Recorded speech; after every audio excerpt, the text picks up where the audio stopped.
నా పేరు ఆరణి హేమలత కళాబాబండి, చిత్తూరు. ఈరోజు తెలుగుదేశం ప్రభుత్వం పండగ చేసుకుంటున్నారు. ఏం పండగ అంటే పసుపు కుంకుమ పండగ అండి.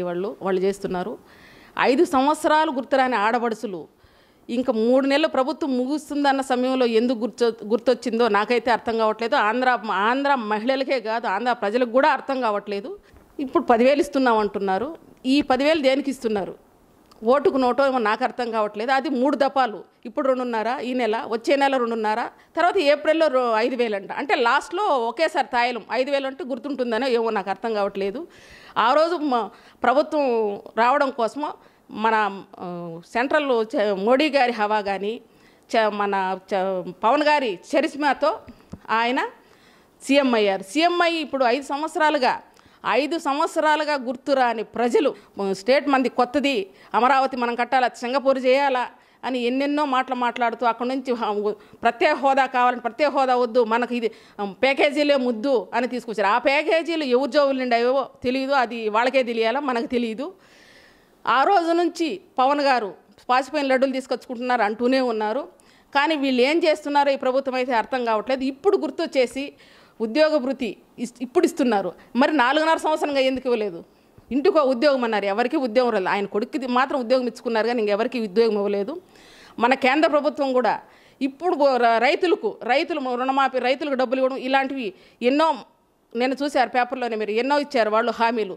మరి ఇప్పుడు ఎందుకు వచ్చేసి ఇన్నాళ్ళు ముసలి కన్నీరు ఇప్పుడు కారుస్తూ ప్రజలపైన ఎందుకు ఇటువంటి ప్రేమ కలిగిందో ప్రతి ఒక్క ఆంధ్ర పౌరుడు, మహిళ గుర్తెరగాలి. కారణం ఎందువల్ల అనంటే ఈరోజు వాళ్ళు ఇస్తున్న డబ్బు ఓటుకు నోటు. ఇన్ని రోజులు డబ్బులు లేదన్నారు కదా, మరి ఇప్పుడు ఎక్కడ వచ్చేసే డబ్బులు? ఎక్కడి నుంచి వచ్చాయి ఈ డబ్బులు లేవు, మాకు నిర్మాణానికే డబ్బులు లేవు అన్నప్పుడు ఈరోజు ఇది ఏ నిర్మాణానికి ఇస్తున్నారు ఈ డబ్బులు? ఈ 10,000 ఏ నిర్మాణం?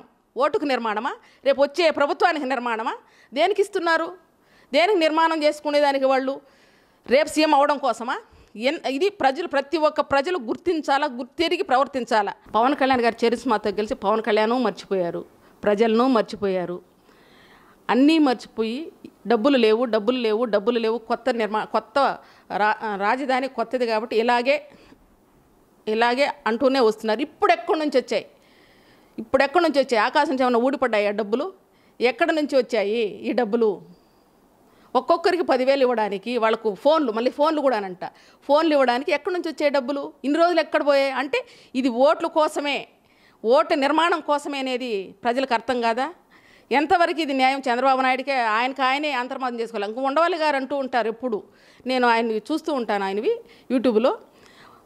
చంద్రబాబు నాయుడు గారు అపరచానికులు, లాస్ట్లో ఓట్ల కోసం ఏమైనా చేస్తారు అనేసి అంటూ ఉండేవారు. ఏం చేస్తారబ్బా అని అనుకున్నాను, నిజంగానే చేశారు. ఓటు కొల్లగొట్టడం కోసము ఈరోజు ఇన్ని రోజులు చెప్పిన హామీలన్నీ గాలి కొదిలేసిన వ్యక్తి ఈరోజు ఇంకొక 3 నెలలే ఉన్నది, 3 నెలల ప్రభుత్వం అయిపోబోతుంది అనగా అంత తొందరగా ఈ ప్రజల మీద ప్రేమ ఎలా పొంగుకొచ్చిందో అర్థం కావట్లేదు.